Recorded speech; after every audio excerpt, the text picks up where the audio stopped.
that there was one extension by the legislature extending the tenure of the former local government chairman.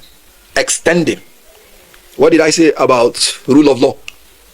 That was a legislative exercise of an executive function, and that is illegal. That's treasonable. What it is, what they're saying is like the National Assembly have the right, when we are not in a state of war, to extend the tenure of Tinubu without election. That's what they're saying.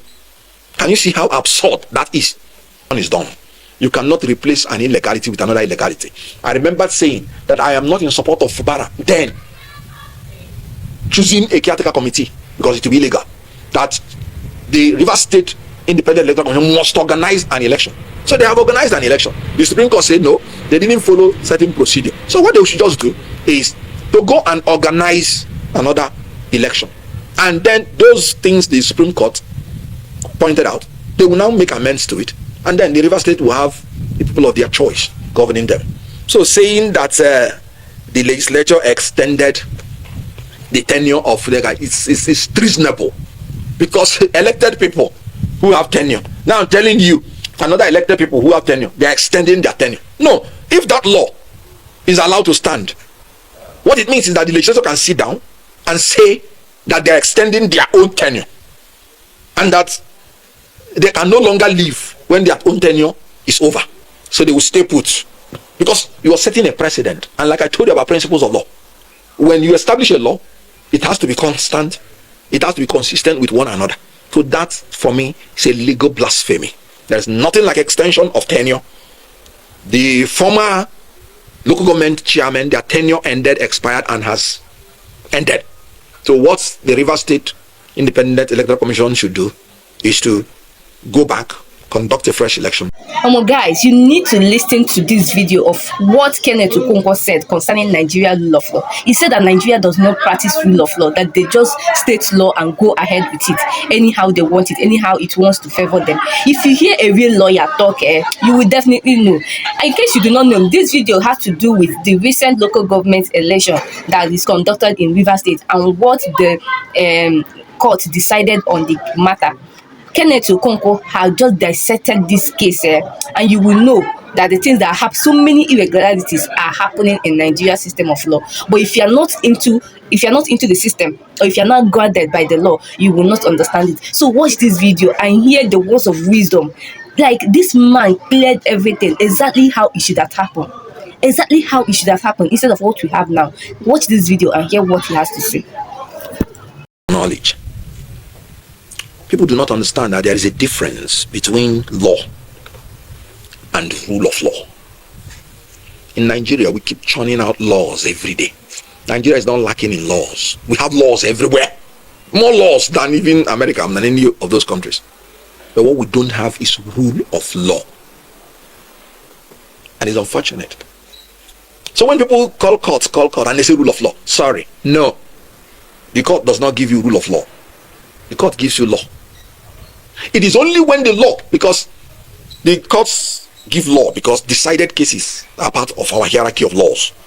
Decided cases give us the legal principle that come out from a case. That is ratio decidenda. The decision of the court becomes part of the court. The judges are not there to make laws. The judges are there to interpret the laws. So rule of law can only be possible if the judges interpret the laws according to the wordings of the law. So anything that is their decision is law. But it can only be rule of law when the decision accords to the wordings of the law.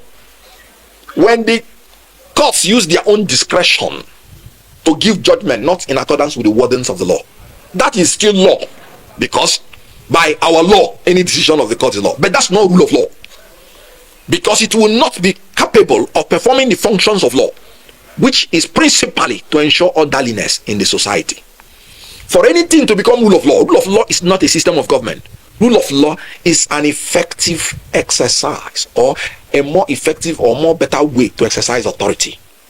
So rule of law is the effective implementation, interpretation of the law to ensure that the law performs the function of the law which is orderliness of the society. So before the law can perform the functions of the law must accord to the basic principles. Basic principles. There are certain basic principles the law must conform to in order to be possible that that law will perform the function of the law. If the law does not conform to those basic principles, the law will not be effective enough to become rule of law. What are these principles? They are as enunciated by Longfuller. They are the 8 desiderata of the principles of law. These principles of law include: 1, the law must be expressed in general terms. In other words, the law must apply to everybody without respect to the person. Everybody must be equal to the law. Everybody must be equal before the law, under the law, without discrimination. 2, the law must be publicly promulgated. There's no in a democracy especially, there's no room for any law to be done secretly. You have heard at times the legislature will do something, you heard that it is smuggled. It is that may be law, but it will not be rule of law, because if the people do not know what the law is, they can't obey it.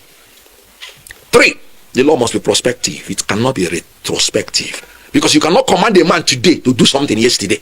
It's impossible. So the law cannot be retroactive. It can only be prospective. 4, the law must be expressed in understandable terms. It must be clear. It must be unambiguous.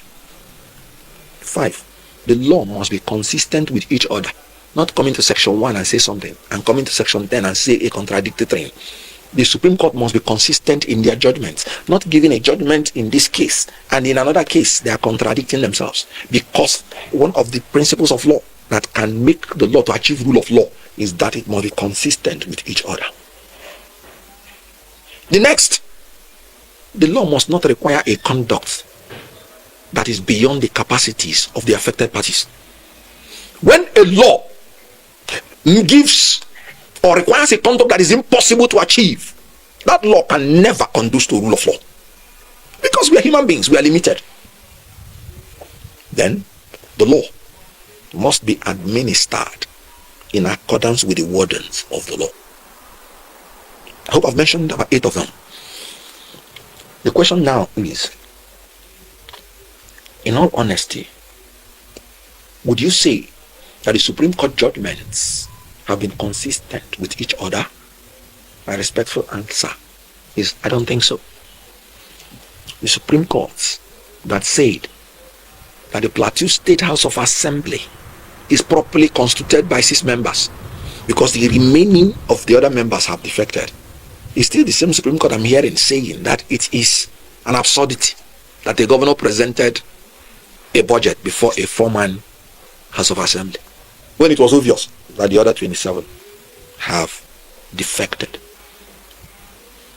The law is there by the Supreme Court, and if law are not consistent, they said it will be difficult for that law to perform the functions of law, which is bringing orderliness in the society. The other principle, the last one, which is the 8th one, is that the law should not be changed so regularly to make the subject not to be able to rely on them. You know, you have a law today. Tomorrow you say you have another law. Next tomorrow you say you have another law. That means when I sit down to plan what I will do tomorrow, I won't know what the position of the law is. So one of the 8, which is the final one, is that the law should be constant. The law should be constant, at least over a long time. So they even say that Wike at a certain point had 6 members of the House of Assembly. I'm not aware any court of law said it was an absurdity. You have to apply the law equally to everybody. You don't have to be changing the law every day. The law will not contradict each other. The law must be clear and unambiguous so that rule of law can prevail. So the reason we have too many laws in Nigeria and we are not orderly in Nigeria is because we don't have rule of law. And that confusion permeates all the arms of government, the legislature, the executive, and the judiciary. So my reaction to the Supreme Court judgment is, first of all, the position of the law is that Supreme Court judgment is final and should be obeyed by every person and authority in Nigeria. That is the law. So I am not in anywhere in this interview advocating that the Supreme Court judgment should not be obeyed. No. But we are trained as a lawyer. You can agree or disagree and put your points over respectfully. Now, the summary of the judgment is that the governor ought not to have presented the Appropriation Act to the 4 members, but ought to have presented it to the 27 members. Then, that's the election conducted by this River State Independent Electoral Commission. The local government election is invalid. This is the ratio from what I gathered. So, what it means is that the River State Independent Electoral Commission should go and organize another election. That's also what it means. So I heard some people throwing the argument that there was one extension by the legislature extending the tenure of the former local government chairman. Extending. What did I say about rule of law? That was a legislative exercise of an executive function, and that is illegal. That's treasonable.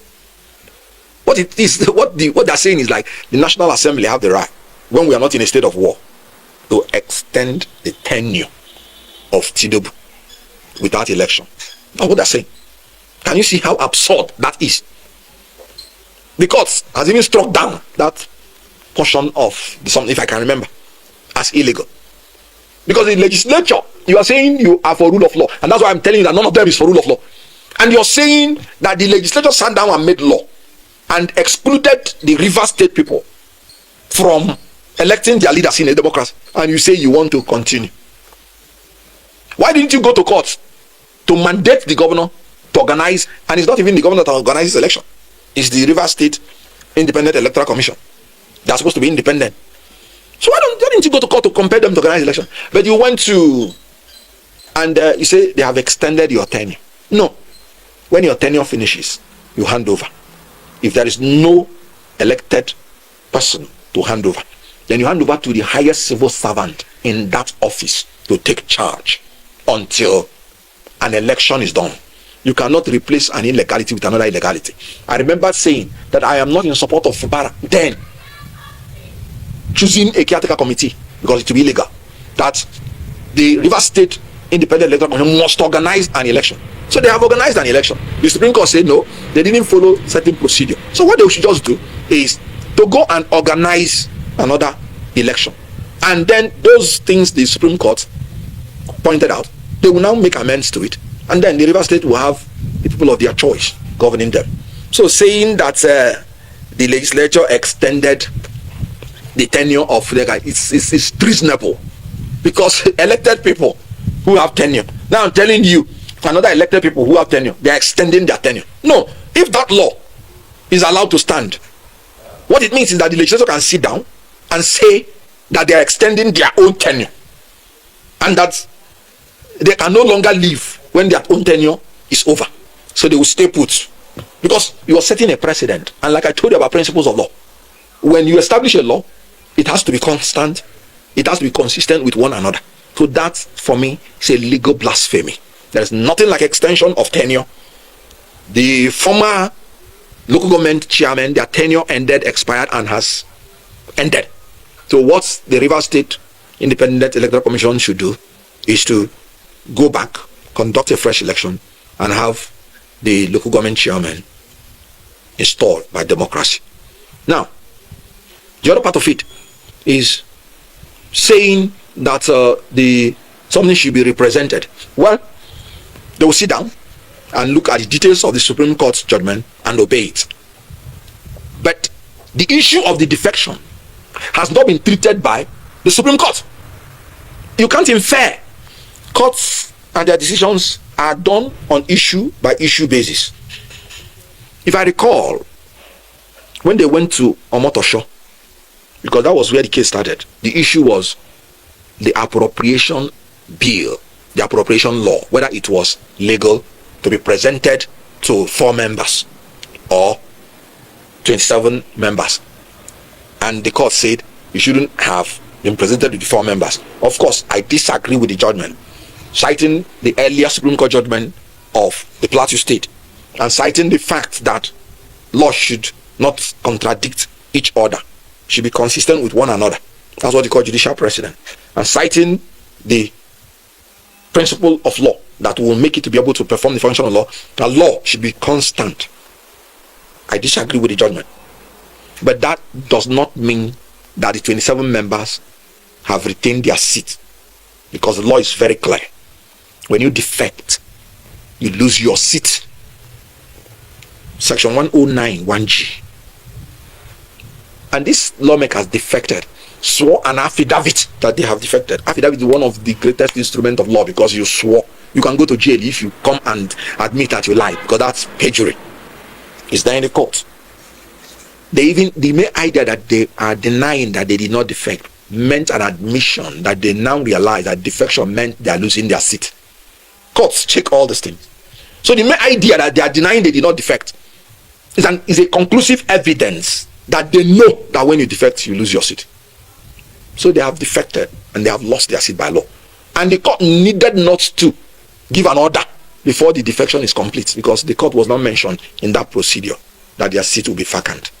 So in my own opinion, in the eyes of the law, they are not members of the Rivers State House of Assembly. And the Supreme Court has not ruled on that, to my knowledge.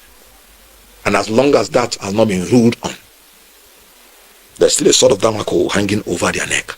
And if we are a people that respect rule of law, meaning implementing the law, effective exercise of the law, giving life to the law, so that the law will be able to perform its functions of orderliness in the society, maintaining social order, then they are no longer members of the Rivers State House of Assembly. And any court that rules otherwise has destroyed the fabrics of the principles of law, which will not conduce to orderliness in a society.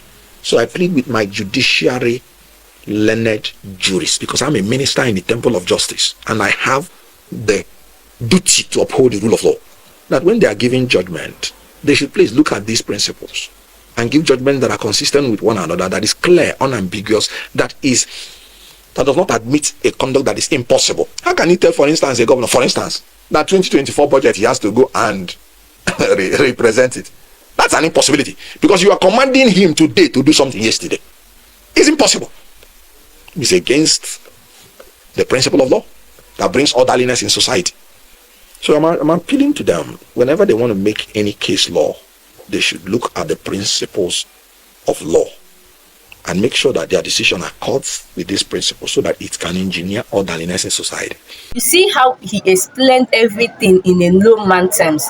This is why we need brilliant people in Nigeria. We have brilliant people in Nigeria, but they're hardly given the opportunity. This Kenneth Okonkwo, this is someone that someone for the APC came and called a Nollywood actor, just a Nollywood actor, that he should go and focus on his Asabawood. But see, he is someone that's even teaching our legislations their work, our legislatives their work, and explaining the laws to them as if they do not know it, or they know it but decided not to implement it.